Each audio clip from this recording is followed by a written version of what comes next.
When I think back to that summer, I can't help but laugh at myself.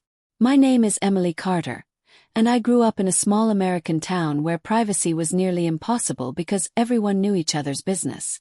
I was 23 at the time, freshly graduated from college, uncertain about where my life was heading, and easily flustered whenever I made mistakes in front of others. That was the summer my best friend's older cousin, Daniel Brooks, returned home. He had been living in Chicago, working as a professional photographer. After years in the fast-paced city, he came back to slow things down and focus on personal projects. Around town, Daniel was admired for his patience, talent, and gift for explaining things clearly. Qualities I didn't yet know I would come to rely on.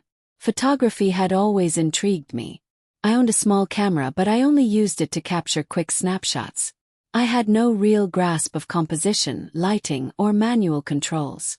I would photograph sunsets or flowers and feel frustrated that the images never reflected the beauty I saw with my eyes. That summer I decided I wanted to take it seriously. When I heard Daniel was back, I thought it was the perfect chance. My best friend Claire introduced us at a coffee shop, and in my awkwardness I blurted out, "Would you, maybe teach me sometime? I mean, photography." Daniel gave me a warm smile, the kind that made you feel less foolish. "Of course," he said, "but I'll warn you, it's not just pointing and clicking. You'll need to practice, experiment, and accept mistakes as part of the process." I quickly agreed, not realizing just how true his words would be. Our first lesson began the following weekend. Daniel arrived with his professional equipment, while I showed up with my beginner's camera, still with the protective plastic on the strap. We met at the local park and he walked me through the basics. Aperture, shutter speed, ISO. My head spun trying to keep track of it all. At one point, I shot half an hour of completely black photos before realizing the lens cap was still on. Daniel laughed, shaking his head. "Emily, rule number 1.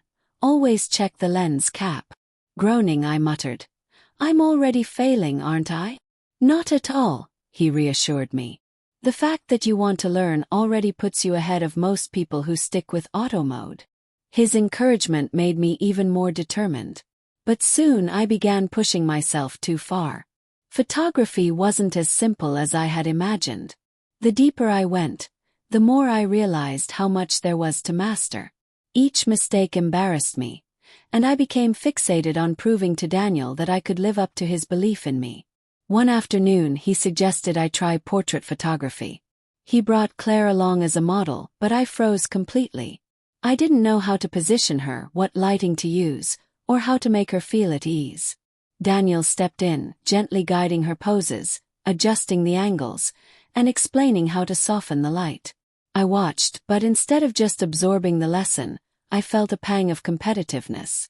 I didn't want him to think I was hopeless. That night, I stayed up until 3 a.m, watching tutorials, reading articles, and practicing in my room with a desk lamp and stuffed animals as stand-ins. By our next session, I showed up with dark circles under my eyes but carried a notebook packed with diagrams and notes. Daniel noticed immediately. "Emily, are you okay? You don't need to push yourself so hard. This is supposed to be fun." I brushed it off. "I'm fine. I just want to get better faster." But I wasn't fine. My determination to impress him had turned into an obsession. The breaking point came one weekend when Daniel suggested we shoot at the lake during sunrise. The sky was breathtaking, the water glowing with soft colors, everything peaceful and still. He urged me to relax, to enjoy the process, to let the camera capture the beauty naturally.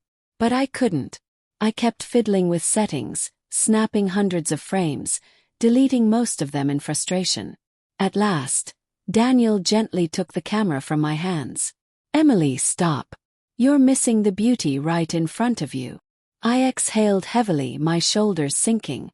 I feel like I'm letting you down." He met my eyes.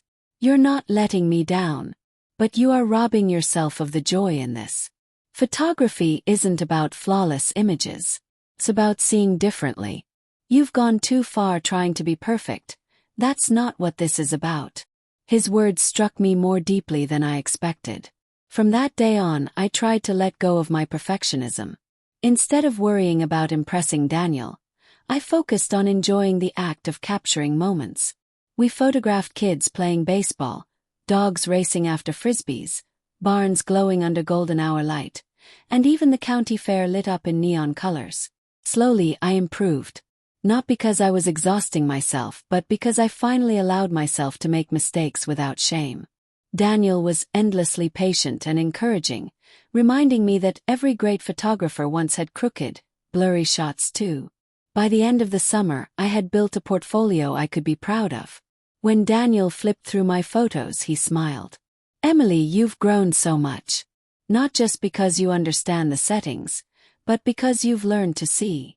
Looking back now, I realize asking him to teach me was one of the best choices I ever made. Not because I turned into a great photographer overnight, but because I learned something far more valuable. Chasing perfection can steal the joy from what you love.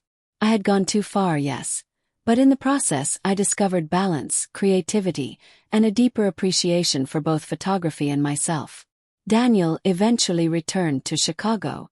Before he left, he gave me one of his old lenses. Inside the box he had written a note: "Keep seeing the world in your own way. That's what makes you a real photographer." I carry that message with me every time I lift my camera.